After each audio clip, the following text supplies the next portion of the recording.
پھر آقا نے روتے روتے فرمایا کاش آج میری ماں زندہ ہوتی اور میں لوگوں کو نماز شب پڑھا رہا ہوتا اور اس میں سورہ فاتحہ کی تلاوت کر رہا ہوتا، پھر میری ماں کو میرے ساتھ کوئی کام یاد آ جاتا، میری ماں دروازے کی چلمن کو سرکا کے کہتی ابنی محمد، میرے بیٹے محمد میری بات سنو۔ فرمایا لوگو میں اپنی نماز توڑ کے پہلے ماں کی بات کو سن لیتا۔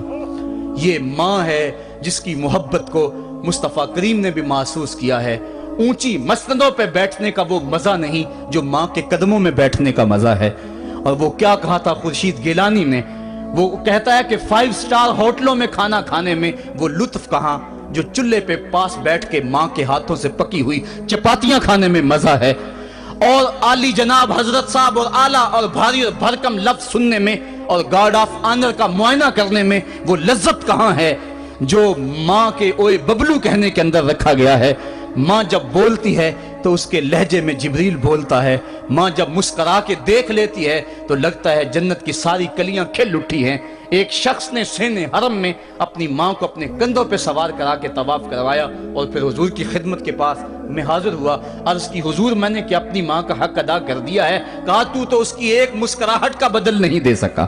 ماں جب مسکراتی ہے تو اس کے لہجے میں اتنی مٹھاس ہوتی ہے، میں کہتا ہوں ساری دنیا کے شہد نچوڑ دیے جائیں اتنی محبت پیدا نہیں ہوتی جتنی محبت ماں کے لہجے میں ہے۔ جب وہ بیٹے کو اوئے ببلو اوئے مٹھو کہہ کے پکارتی ہے، اوئے بیٹا کہہ کے پکارتی ہے، آواز دیتی ہے، تو ماں کے لہجے کے اندر وہ رس گل رہا ہوتا ہے کہ حوریں بھی آفرین آفرین کر رہی ہوتی ہیں۔ ماں کے بے ادب ہاتھ جوڑ کے ماں سے معافی مانگ لیں، باپ کے گستاخ ہاتھ جوڑ کے باپ سے معافی مانگ لے، یہ سرمایہ زندگی میں نہیں ملے گا۔ عموماً قدر نعمت زوال نعمت کے بعد ہوتی ہے۔ آؤ ماں باپ کی قدر کو پہچانیں اور اللہ کی رحمتوں کو لوٹیں۔ علامہ اقبال کی جب والدہ فوت ہوئی تو وہ پھوٹ پھوٹ کے روئے، جوان ہونے کے باوجود ان کی آنکھوں سے آنسو نہیں تھمتے تھے، اور پھر روتے روتے کہتے تھے وطن میں ہوگا اب کس کو میرا انتظار، کون میرا خط نہ آنے سے رہے گا بے قرار، آرزو لے کے تیری خاک کے تربت پہ آؤں گا، اب دعائے نیم شب میں کس کو میں یاد آؤں گا، کون پچھلے پہر اٹھ کے دعا کرے گا، ماں ہی دعا کرتی ہے۔ ماں کے جب ہاتھ اٹھ جاتے ہیں تو اجابت کے سارے دروازے کھل جاتے ہیں۔ ماں جب بولتی ہے اور دعا کے لیے ہاتھ اٹھا دیتی ہے، اللہ رحمت کے سارے دروازے کھول دیتا ہے اور قریب آ کے ماں کی فریاد کو سنتا ہے۔ ماں کی دعا جو اولاد کے حق میں ہے، مظلوم کی دعا اور مسافر کی دعا، حدیث میں آتا ہے یہ 3 دعائیں ایسی ہیں جو رد نہیں ہوتی۔ تو ماں کی دعائیں لیں، ان کی خدمت کریں اور والدین کی رضا چاہیں، اور اللہ کی ناراضگی والدین کی ناراضگی میں ہے۔ جس پہ والدین راضی ہو گئے سمجھ لو خدا اس پہ راضی ہو گیا، اور جس پہ والدین راضی نہیں ہیں چاہے وہ جتنے مرضی لمبے سجدے کرتا رہے، اس کا رب عرش کا رحمان اس پہ راضی نہیں ہو سکتا۔ اللہ کے حبیب صلی اللہ علیہ وسلم نے ارشاد فرمایا الا انبئکم باکبر الکبائر، لوگوں تمہیں بڑے بڑے گناہوں کی خبر نہ دے دوں؟ صحابہ نے عرض کی کیوں نہیں یا رسول اللہ، آپ ارشاد کریں۔ فرمایا الاشراک باللہ وعقوق الوالدین وجلسا وکان متقیا قال الا وقول الزور والشہادۃ الزور۔ حضور فرمایا ایک اللہ کے ساتھ کسی کو شریک ٹھہرانا، اور دوسرا کسی انسان کو قتل کرنا، تیسرا والدین کی نافرمانی کرنا۔ اور حضور اس موقع پہ ٹیک لگائے بیٹھے تھے، ٹیک چھوڑ کے آگے ہو گئے، وجلسا وکان متقیا، آگے ہو گئے، اور حضور نے 3 مرتبہ اس بات کو کہا، اور پھر فرمایا اور جھوٹی گواہی دینا اور جھوٹی شہادت دینا۔ تو یہ وہ ہیں جو بڑے بڑے گناہ ہیں۔ میں نے ایک روایت میں پڑھا ہے حضور نے ارشاد فرمایا جنت کی خوشبو 1000 سال کی مسافت سے آنا شروع ہو جائے گی۔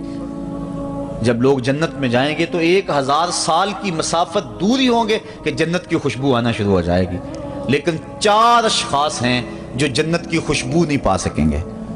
وہ کون کون سے ہیں؟ ایک قاطع الرحم، جو رشتہ داریاں توڑتا ہے، کبھی اس سے لڑائی، کبھی اس سے لڑائی، کبھی اس سے لڑائی، حالانکہ حکم ہے سل من قطعک وات من حرمک، جو تجھ سے تعلق توڑے تو اس سے تعلق جوڑ، جو تجھے محروم رکھے تو اس کی جھولیاں بھر دے۔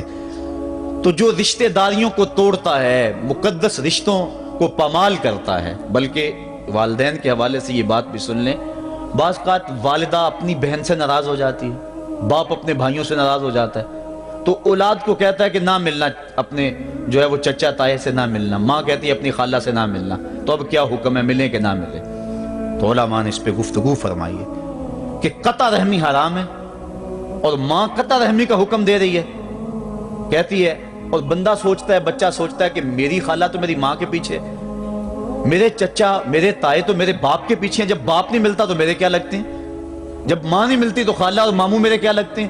تو وہ ماں کے پیچھے اور باپ کے پیچھے لگ کر ان عظیم رشتوں کو چھوڑ دیتا ہے، جبکہ لا طاعت المخلوق فی معصیت الخالق، خالق کی معصیت میں مخلوق کی اطاعت نہیں ہوگی۔ تو جو یہ چیزیں ہیں قطع رحمی نہیں کی جائے گی۔ علماء نے یہاں طریقہ یہ بیان کیا ہے کہ والدین سے چوری ملے تاکہ ان کا بھی دل نہ دکھے لیکن ان سے تعلق نہ توڑے، چونکہ قطع رحمی کے زمرے میں نہ آئے۔ تو 4 اشخاص ہیں قیامت کے دن جو جنت کی خوشبو بھی نہیں پائیں گے، ان میں سے قطع رحمی کرنے والا، دوسرا بوڑھا زانی، اور تیسرا تکبر کی وجہ سے ٹخنوں سے نیچے شلوار لٹکانے والا، اور چوتھا والدین کی نافرمانی کرنے والا۔ حضور فرمایا یہ 4 اشخاص ایسے ہیں کہ جو جنت کی خوشبو بھی نہیں پائیں گے۔ اور ایک اور 4 اشخاص کی کہانی سنو۔ حضور نے ارشاد فرمایا، اے عمر، اگر مجھے لوگوں کے سست ہو جانے کا ڈر نہ ہو تو میں تمہیں یہ بات کہوں کہ اس خبر کو جا کے گلی بازاروں میں بتا دو اور 4 اشخاص کی جنت کی گواہی دے دو کہ انہیں جنت میں جانے سے کوئی شے نہیں روک سکتی۔ عرض کی حضور کون کون؟ فرمایا ایک وہ عورت جس نے اپنی ساری محبتیں اپنے خامد پہ نچھاور کر دیں اور وہ اس حال میں مری کہ اس کا خامد اس پہ راضی تھا، جنت میں جانے سے اس کو کوئی شے نہیں روک سکتی۔ اور دوسرا وہ شخص جس کے بچے زیادہ ہیں، ذرائع آمدنی تھوڑے ہیں، لیکن اس نے اپنے بچوں کے پیٹ میں حرام کا لقمہ نہیں جانے دیا، محنت کرتا رہا، اوور ٹائم لگاتا رہا، مزدوری کرتا رہا اور اپنے بیٹوں کے لیے رزق حلال کی تلاش میں رہا۔ وہ بوڑھی کمر پہ بوریاں اٹھا اٹھا کے کام کرتا تھا اور اپنی کثیر اولاد کی پرورش کے لیے اس نے محنت بلی کی اور ان کو حرام کا لقمہ نہیں کھلایا۔ فرمایا قیامت کے دن اس کو بھی جنت میں جانے سے کوئی شے رکاوٹ نہیں پیدا کر سکتی۔ اور تیسرا حضور نے فرمایا وہ شخص کہ جو اپنے والدین کے ساتھ حسن سلوک کرے اور اس کے والدین اس پہ خوش ہوں، اس پہ راضی ہو جائیں۔ اور چوتھا وہ شخص کہ جس نے ایسی سچی توبہ کی کہ گناہوں کی طرف پلٹنا اس کے لیے اتنا مشکل تھا، جس طرح جانور کے تھن سے نکلا ہوا دودھ واپس نہیں جا سکتا، وہ گناہوں کی دنیا میں دوبارہ نہیں جا سکتا۔ تو یہ فرمایا یہ 4 شخص ایسے ہیں عمر، اگر اس بات کا ڈر نہ ہو کہ لوگ سست پڑ جائیں گے تو ان 4 اشخاص کے بارے میں شہادت دے دو کہ یہ دنیا پہ چلتے پھرتے جنتی۔ تو ماں باپ کی خدمت کرنے والا، ماں باپ کو راضی رکھنے والا یقیناً اللہ کی نعمتوں کا حقدار ہے۔ وہ بدبخت ہیں بیٹے جو ماں باپ کو راضی نہیں رکھتے۔ اللہ کے حبیب صلی اللہ علیہ وسلم کی خدمت میں ایک شخص حاضر ہوا اور اس نے اذن جہاد طلب کیا، حضور میں جہاد پہ جانا چاہتا ہوں، مجھے اجازت مرحمت فرمائے۔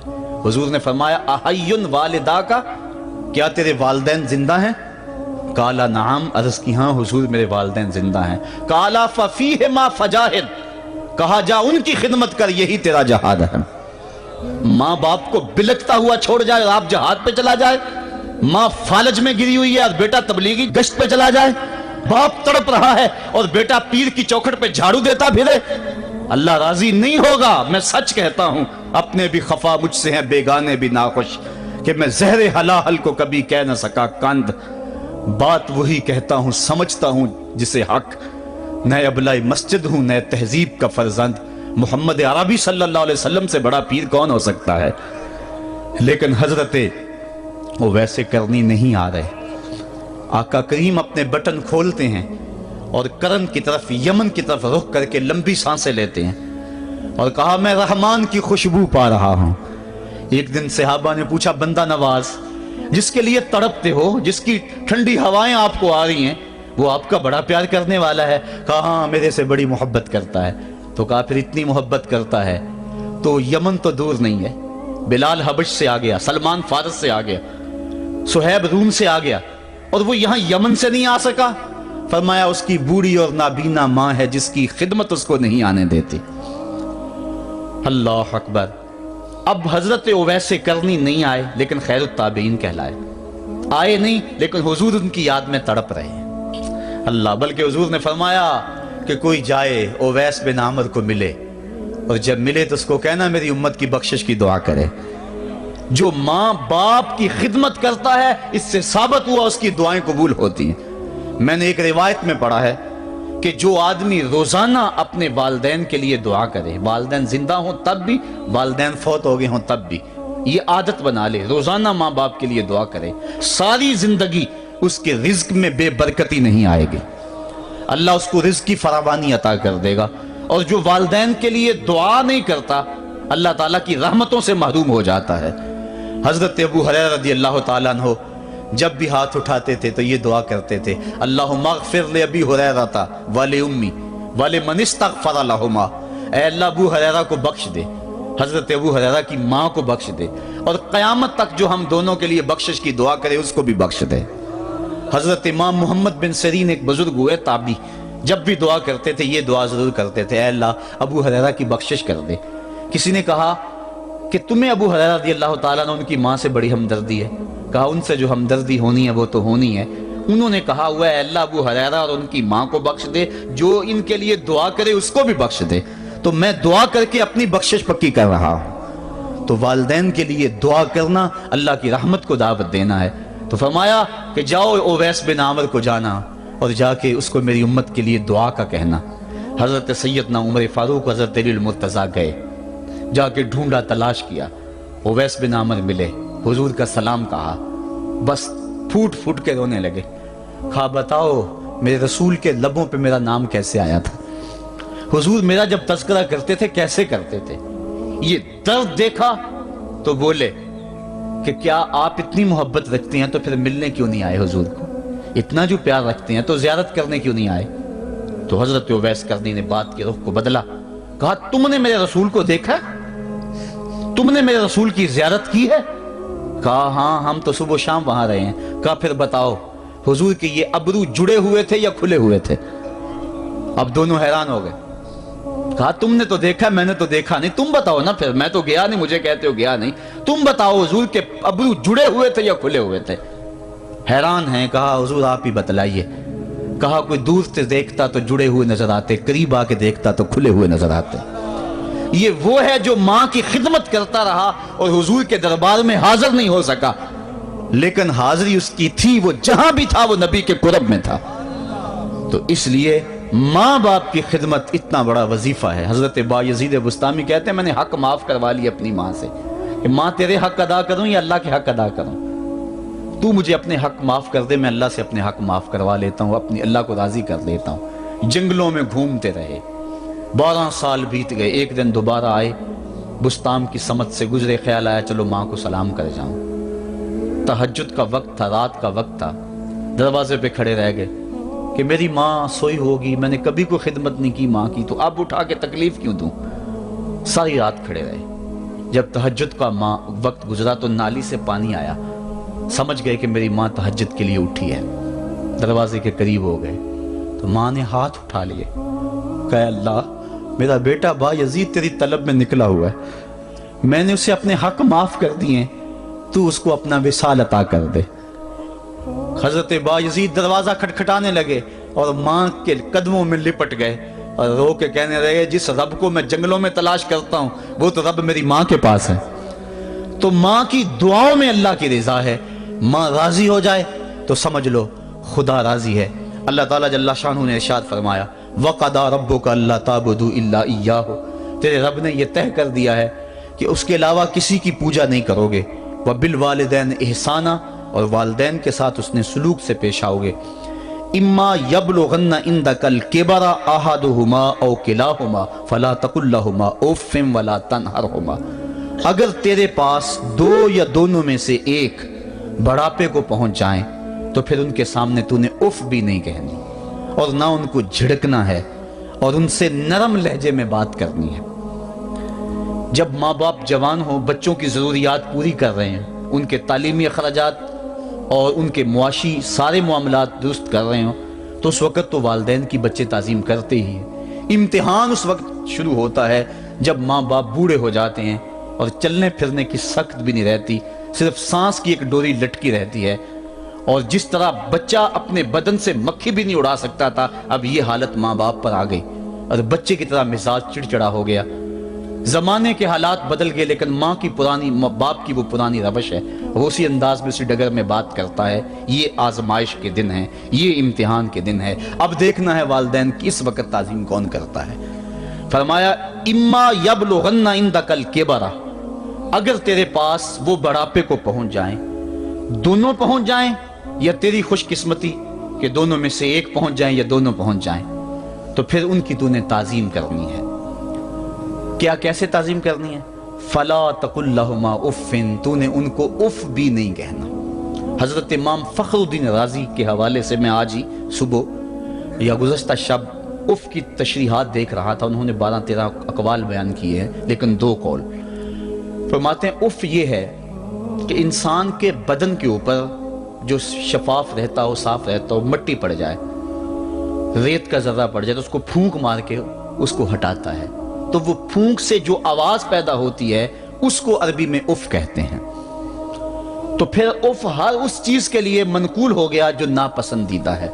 ایک تو قول یہ ہے کہ والدین کے سامنے اس احتیاط سے رہو۔ دوسری بات آپ فرماتے ہیں اف کا مفہوم یہ ہے کہ جب ماں باپ بوڑھے ہو جائیں تو بول و براز چارپائی پہ نکل جاتا ہے اور انسان ان کو اٹھا کے ان کی خدمت کرتا ہے، صفائی کرتا ہے، کپڑے بدلتا ہے۔ انسان کی طبیعت میں جو فطری نفاست ہے اس کے تحت اس کو ماں باپ سے جو مکروہ اور ناپسندیدہ بو آتی ہے اس سے وہ بچنا چاہتا ہے۔ وہ نفرت ماں باپ سے نہیں ہوتی، وہ نفرت اس بدبو سے ہوتی ہے جو ماں باپ کے بدن سے یا چارپائی سے یا کپڑوں سے اٹھ رہی ہے۔ تو بندہ اپنے جو ہے وہ ناک پہ کپڑا رکھ لیتا ہے اس بدبو سے بچنے کے لیے۔ تو اف کے مفہوم کو بیان کرتے ہوئے حضرت امام رازی کہتے ہیں کہ انسان کو اس بات سے بھی روکا گیا ہے کہ تو اپنے ناک پہ کپڑا رکھ کے اگر ان کو صفائی کر رہا ہوگا تو ماں باپ کے نازک دل پہ کہیں یہ بوجھ نہ آ جائے کہ میرا بیٹا مجھ سے نفرت کر رہا ہے۔ اس لیے والدین کی تعظیم کا عالم یہ ہے کہ تو کھلے ناک سے ان کی خدمت کرے اور وہ بدبو سہتا رہے اور اپنے ناک کے اوپر کپڑا بھی نہ رکھے کہ تیرے ماں اور تیرے باپ کے دل کے اندر اتنا خلال اور ملال بھی پیدا نہ ہو۔ یہ ہے اف کا زمرہ۔ حضرت امام حسن رضی اللہ تعالیٰ عنہ نے ساری زندگی اپنی والدہ حضرت فاطمہ زہرا کے ساتھ بیٹھ کے کھانا نہیں کھایا تھا۔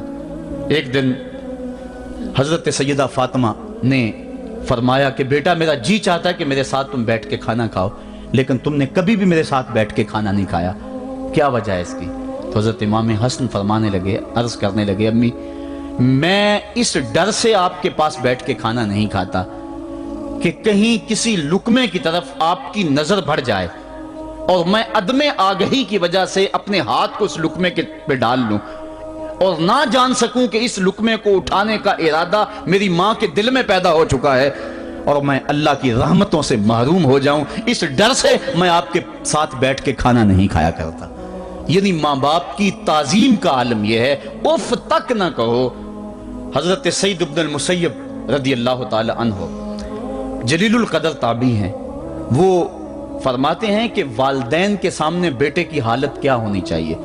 وہ فرماتے ہیں جس طرح بھاگا ہوا غلام پکڑا جائے اور اس کو پکڑ کے جو ہے وہ آقا کے سامنے پیش کر دیا جائے، تو اس بھاگے ہوئے غلام کو پکڑ کے جب آقا کے سامنے پیش کر دیا جائے تو جو حالت اس غلام کی ہوتی ہے، بیٹے کی حالت یہ ماں باپ کے سامنے ہونی چاہیے۔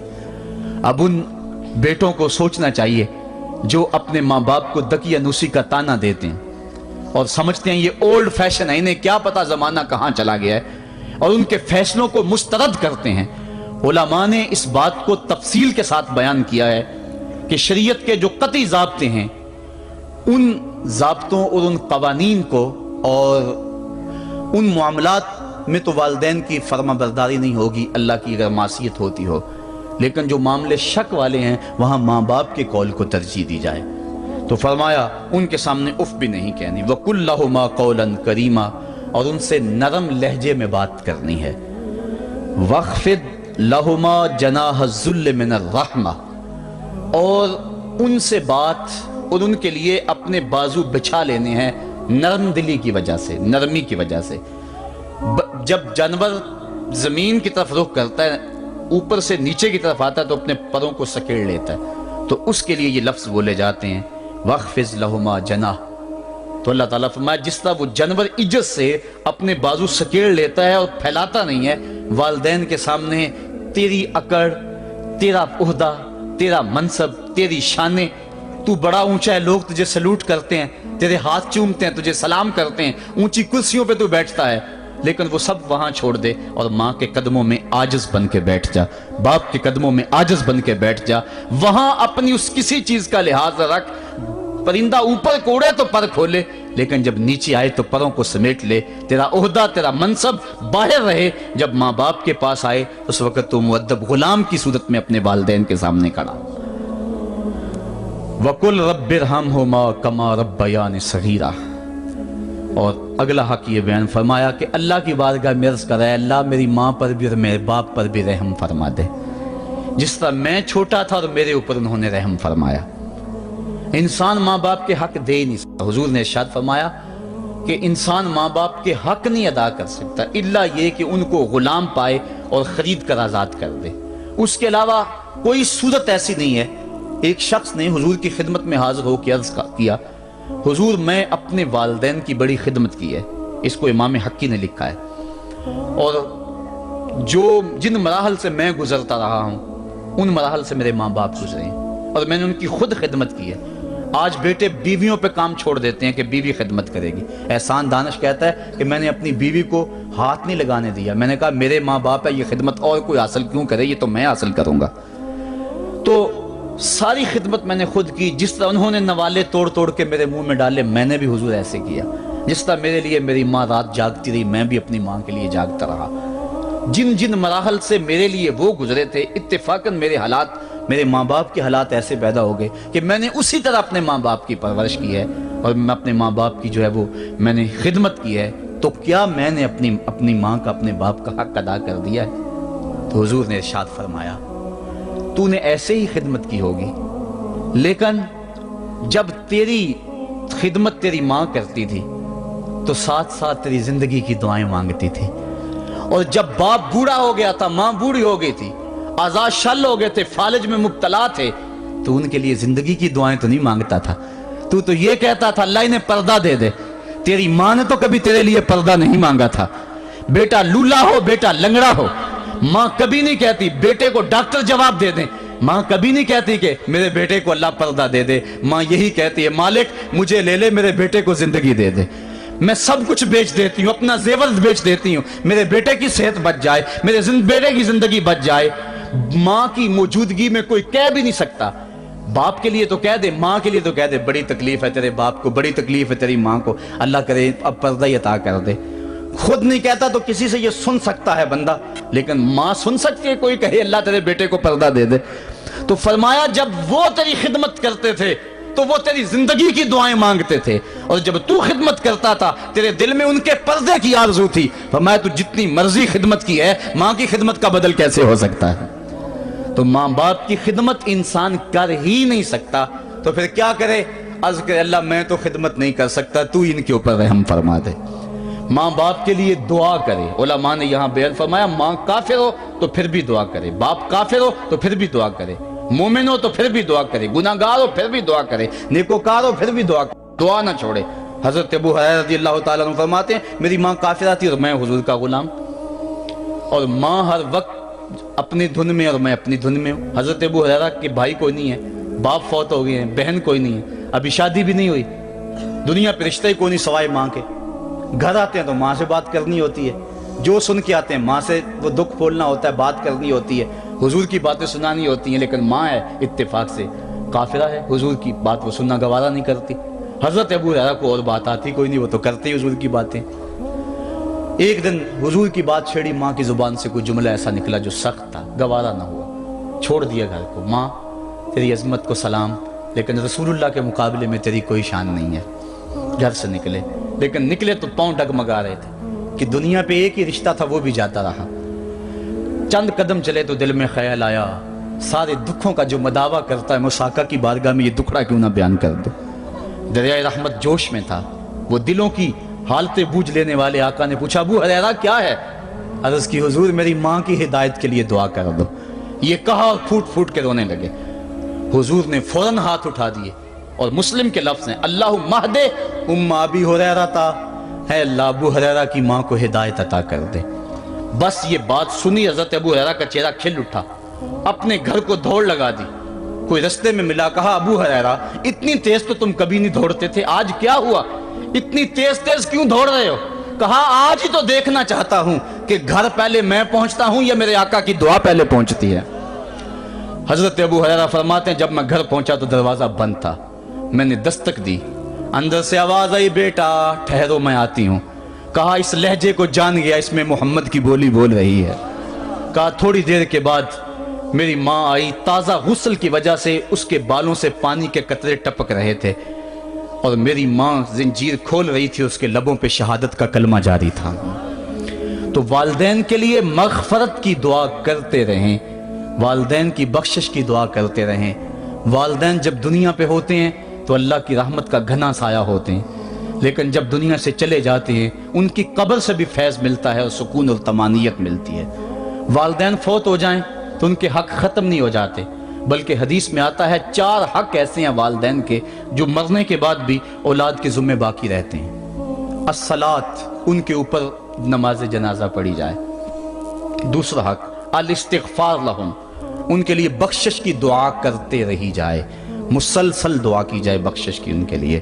اور ایک روایت میں نے پڑھا ہے اگر کوئی بندہ اس کے والدین حالت ناراضگی میں فوت ہو گئے، والدین ناراض تھے، موقع نہ مل سکا منانے کا اور والدین فوت ہو گئے، تو حدیث میں آتا ہے کہ وہ کثرت کے ساتھ، ایک تو وہ اپنی خالہ کے ساتھ، ماں اگر فوت ہوئی ہے تو باپ ہوئی ہے تو باپ کے بھائیوں کے ساتھ اس نے سلوک کرے، باپ خوش ہوگا۔ دوسرا کثرت کے ساتھ اپنے والد کے لیے استغفار، والدہ کے لیے استغفار کرتا رہے۔ جب کثرت سے استغفار ہوتا رہے گا تو اس کے والدین راضی ہوں گے، اللہ اس کے گناہ کو معاف فرما دے گا۔ دوسرا حق والدین کا یہ ہے استغفار لہم، ان کے لیے بخشش کی دعا کی جائے، حدیث میں آتے ہیں۔ تیسرا حق بر الاصدقاء، ماں کی سہیلیوں، بہنوں اور رشتہ داروں کے ساتھ، اور باپ کے دوستوں، بھائیوں اور رشتہ داروں کے ساتھ اس نے سلوک کیا جائے۔ اور چوتھا حق انجاز الوعد، وعدوں کو پورا کرنا، یعنی ماں نے یا باپ نے جو وعدے کیے ہوئے تھے، مسجد سے کوئی وعدہ تھا، مدرسے سے وعدہ تھا، کسی فلاحی تنظیم سے وعدہ تھا، کسی غریب سے اعانت کا وعدہ تھا، یا ان کا معمول تھا اعانت کرنے کا، تو جو ان کے معمولات ہیں اچھائی کے ان کو جاری رکھا جائے اور اس سلسلے کو باقی رکھا جائے۔ تو یہ 4 حق ایسے ہیں جو والدین کے مرنے کے بعد بھی اولاد کے ذمے باقی رہتے ہیں۔ والدین اللہ کی بہت بڑی نعمت ہیں، جب یہ سایہ سر سے اٹھ جاتا ہے تو پھر پتہ چلتا ہے کتنا گھنا سایہ تھا۔ صاحبو، جن کے والدین زندہ ہیں وہ ان کی زندگی کو غنیمت سمجھے، اور جن کے والدین کا گھنا سایہ ان کے سر سے اٹھ گیا ہے وہ ان کے لیے استغفار اور کثرت دعا سے ان کی رضا حاصل کرنے کی کوشش کریں۔ اللہ تعالیٰ نے والدین کی رضا میں ہی اپنی رضا کو چھپا کے رکھا ہوا ہے، اور یہ والدین اتنا بڑا سرمایہ ہے۔ میں آپ حیثیت کیا رکھتے ہیں؟ خود امام الانبیاء صلی اللہ علیہ وآلہ وسلم نے والدین کی آرزو کی ہے۔ حدیث میں آتا ہے، امام سیوطی نے اس کو الحابل الفتاوی میں لکھا ہے، امام حیثمی نے بھی اس کو کنز الاموال میں لکھا ہے۔ ایک دن حضور نماز عشاء پڑھانے آئے، نماز عشاء پڑھانے کے لیے مصلی پہ کھڑے ہوئے، تا حد نظر صحابہ تھے، حضور کو دیکھ کر ادب سے کھڑے ہو گئے، بس آنکھیں چھلکنے لگیں۔ پھر حضور نے روتے روتے کہا، لو ادرکت والدی او احدہما، کاش آج میرے ماں باپ زندہ ہوتے یا ان میں سے کوئی ایک ہی زندہ ہوتا۔ انسان نے دکھوں کی زندگی گزاری ہو، بعد میں اللہ خوشحالیاں دے دے تو انسان آرزو کرتا ہے کہ کاش آج میرے ماں باپ زندہ ہوتے، میرے دکھوں بڑا دور دیکھا تھا، آج سر پہ عزتوں کی سجی ہوئی دستار بھی دیکھتے، میری غربت دیکھی تھی، دولت کی ریل پیل بھی دیکھتے، میرے گھر میں پریشانیاں دیکھی تھی، میرے گھر کے آنگن میں محبتوں کے کھلے ہوئے گلاب بھی دیکھتے۔ آرزو کرتا ہے، تمنا کرتا ہے۔ اللہ کے حبیب صلی اللہ علیہ وسلم کے والد اس وقت انتقال کر گئے تھے جب حضور شکم مادر میں تھے، والدہ اس وقت انتقال کر گئی جب عمر 6 سال تھی۔ ابوا کی ریت کے ٹیلے ہیں، مدینہ المنورہ سے واپسی ہے، حضرت آمنہ، حضرت ام ایمن اور حضور 3 نفوس پہ مشتمل یہ قافلہ ہے، 2 اونٹ ہیں۔ حضرت آمنہ کو بخار ہو گیا، جان گئی کہ یہ میرا بخار جان لیوا ثابت ہوگا۔ ام ایمن کو بلایا، حضور کا ہاتھ پکڑ کے ان کے ہاتھ میں دیتے ہوئے کہا، ام ایمن میرے اس بیٹے کو بحفاظت امیر قریش عبد المطلب تک پہنچا دینا۔ اور پھر اپنے بیٹے کو پاس بٹھایا، سر پہ ہاتھ رکھا، پیار کرنا چاہا اور کوئی باتیں کرنا چاہیں، لیکن ضبط کے سارے پیمانے ٹوٹ گئے، آنکھوں سے آنسو نکلنے لگے۔ بیوہ ماں نے جب اپنے در یتیم کے سر پہ ہاتھ رکھا تو پھر عرب کی ریت کے ذرے بھی رونے لگے۔ سیدہ آمنہ نے روتے ہوئے چند جملے کہے جو ابن حشام نے محفوظ کیے، کہا بیٹا ہر نئی چیز نے پرانی ہو جانا ہے اور ہر باقی نے فنا ہو جانا ہے، میں بھی جا رہی ہوں، وہ ذکری باک لیکن میرا ذکر نہیں مٹے گا، وہ ولد تو تہرا اس لیے کہ تیرے جیسا پاکیزہ بیٹا چھوڑ کے جا رہی۔ جن ماؤں کے بیٹے اتنے اچھے ہوں ان ماؤں کا تذکرہ نہیں مٹا کرتا۔ یہ جملے کہے اس کے بعد حضرت آمنہ نے آنکھیں بند کر لیں۔ حضور علیہ السلام اپنی ماں کی کے جسد پہ پھوٹ پھوٹ کے روئے، ریت کے ٹیلے میں ماں کی تدفین کی، اوپر مٹی انڈھیل دی، آنسوں کا چھڑکاؤ کیا۔ آج ہو بھی کیا سکتا تھا، مدینہ تو رسول میں حضور کی والدہ فوت ہوتی تو آقا کریم کے لیے، ماں کے لیے کتنے صحابہ جنازے میں آتے، کتنے لوگوں کا ہجوم ہوتا، جنت سے فرشتے بھی پھول لے کر آتے، لیکن آج نہ کوئی جنازے میں شامل ہے۔ وہ کیا کسی نے کہا تجھے کن پھولوں سے ہم کفن دیں، تو جدا ہی ایسے موسموں میں ہوا جب درختوں کے ہاتھ پھولوں سے خالی تھے۔ حضور آنسوؤں کا چھڑکاؤ کیا اور ام ایمن کے ساتھ چمٹ کے بیٹھ گئے، اور حضرت ام ایمن نے جناب عبد المطلب تک پہنچایا، اور 8 سال کی عمر تھی کہ عبد المطلب رضی اللہ تعالیٰ عنہ کا بھی انتقال ہو گیا۔ ابن حشام نے لکھا ہے جب امیر قریش کا جنازہ اٹھا تو پورا مکہ امڈ آیا، اور ایک بچہ تھا جس کی عمر 8 سال ہوگی، وہ کبھی اس دیوار سے لگ کے روتا تھا، کبھی اس دیوار کے ساتھ لگ کے روتا تھا۔ پھر شاب ابی طالب کی سختیاں بھی جھیلی، عام الحزن کا غم بھی کاٹا، طائف کے بازاروں میں پتھر بھی کھائے، پتے کھا کھا کے بھی گزر اوقات ہوا، مکے کے بازاروں میں اجریاں بھی ڈالی جاتی رہیں، کھدے ہوئے گڑوں کا سامنا بھی کیا، بچھے ہوئے کانٹوں سے بھی گزرنا پڑا۔ لیکن آج وہ وقت ہے کہ اللہ نے حکم صادر کر دیا، پتھر مارنے والے سن لیں، کانٹے بچھانے والے سن لیں، راہ میں گڑے کھودنے والے سن لیں، میرے نبی کی آواز سے اب تو آواز بھی اونچی نہ ہونے پائے۔ عمر کا سرمایہ ضائع کر دوں گا، تمہارے نامہ اعمال میں ایک نیکی بھی نہیں رہے گی۔ اگر نبی سے ملنا چاہتے ہو ڈائریکٹ نہ آ جاؤ، پہلے گھر جاؤ، پھر کوئی چیز لو، پھر بازار جاؤ، کوئی فقیر ڈھونڈو، اس کو صدقہ کرو، پھر میرے نبی کی چوکھٹ پہ آؤ، تمہیں پتہ چلے کس چوکھٹ پہ آ رہے ہیں۔ ادب کے ضابطے سکھائے، خبردار نبی کے دروازے پہ اونچی آوازیں نہ لگانا، بلکہ نبی کی چوکھٹ پہ آ کے بیٹھ جاؤ، نبی اپنی مرضی سے آئے تو اپنے دل کی حاجت کہہ لو۔ قرآن اتر چکا ہے، ادب کی آیتیں نازل ہو چکی ہیں، آقا کریم گھر سے نکلے، صحابہ ادب سے کھڑے ہو گئے، حضور کی نظر پیچھے پلٹ کے 6 سال کی عمر میں ابوا کی ریت کے ٹیلوں میں گردش کرنے لگی، اور پھر آقا نے روتے روتے فرمایا کاش آج میری ماں زندہ ہوتی اور میں لوگوں کو نماز عشاء پڑھا رہا ہوتا اور اس میں سورہ فاتحہ کی تلاوت کر رہا ہوتا، پھر میری ماں کو میرے ساتھ کوئی کام یاد آ جاتا، میری ماں دروازے کی چلمن کو سرکا کے کہتی ابنی محمد، میرے بیٹے محمد میری بات سنو۔ فرمایا لوگو میں اپنی نماز توڑ کے پہلے ماں کی بات کو سن لیتا۔ یہ ماں ہے جس کی محبت کو مصطفیٰ کریم نے بھی محسوس کیا ہے۔ اونچی مسندوں پہ بیٹھنے کا وہ مزہ نہیں جو ماں کے قدموں میں بیٹھنے کا مزہ ہے۔ اور وہ کیا کہا تھا خورشید گیلانی نے، وہ کہتا ہے کہ 5 سٹار ہوٹلوں میں کھانا کھانے میں وہ لطف کہاں جو چولہے پہ پاس بیٹھ کے ماں کے ہاتھوں سے پکی ہوئی چپاتیاں کھانے میں مزہ ہے، اور عالی جناب حضرت صاحب اور اعلیٰ اور بھاری اور بھرکم لفظ سننے میں اور گارڈ آف آنر کا معائنہ کرنے میں وہ لذت کہاں ہے جو ماں کے اوئے ببلو کہنے کے اندر رکھا گیا ہے۔ ماں جب بولتی ہے تو اس کے لہجے میں جبریل بولتا ہے، ماں جب مسکرا کے دیکھ لیتی ہے تو لگتا ہے جنت کی ساری کلیاں کھل اٹھی ہیں۔ ایک شخص نے سین حرم میں اپنی ماں کو اپنے کندھوں پہ سوار کرا کے طواف کروایا اور پھر حضور کی خدمت کے پاس میں حاضر ہوا، عرض کی حضور میں نے کہ اپنی ماں کا حق ادا کر دیا ہے، کہا تو اس کی ایک مسکراہٹ کا بدل نہیں دے سکا، ماں جب مسکراتی ہے تو اس کے لہجے میں اتنی مٹھاس ہوتی ہے، میں کہتا ہوں ساری دنیا کے شہد نچوڑ دیے جائیں اتنی محبت پیدا نہیں ہوتی جتنی محبت ماں کے لہجے میں ہے۔ جب وہ بیٹے کو اوئے ببلو اوئے مٹھو کہہ کے پکارتی ہے، اوئے بیٹا کہہ کے پکارتی ہے، آواز دیتی ہے، تو ماں کے لہجے کے اندر وہ رس گل رہا ہوتا ہے کہ حوریں بھی آفرین آفرین کر رہی ہوتی ہیں۔ ماں کے بے ادب ہاتھ جوڑ کے ماں سے معافی مانگ لیں، باپ کے گستاخ ہاتھ جوڑ کے باپ سے معافی مانگ لے، یہ سرمایہ زندگی میں نہیں ملے گا۔ عموماً قدر نعمت زوال نعمت کے بعد ہوتی ہے۔ آؤ ماں باپ کی قدر کو پہچانیں اور اللہ کی رحمتوں کو لوٹیں۔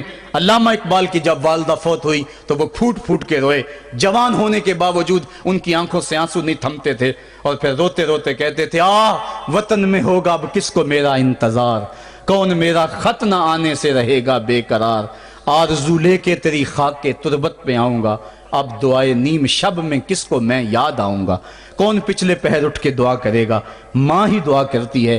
ماں کے جب ہاتھ اٹھ جاتے ہیں تو اجابت کے سارے دروازے کھل جاتے ہیں۔ ماں جب بولتی ہے اور دعا کے لیے ہاتھ اٹھا دیتی ہے، اللہ رحمت کے سارے دروازے کھول دیتا ہے اور قریب آ کے ماں کی فریاد کو سنتا ہے۔ ماں کی دعا جو اولاد کے حق میں ہے، مظلوم کی دعا اور مسافر کی دعا، حدیث میں آتا ہے یہ تین دعائیں ایسی ہیں جو رد نہیں ہوتی۔ تو ماں کی دعائیں لیں، ان کی خدمت کریں اور والدین کی رضا چاہیں۔ اللہ مجھے آپ کو توفیق عمل نصیب فرمائے۔ وآخر دعوانا الحمدللہ رب العالمین۔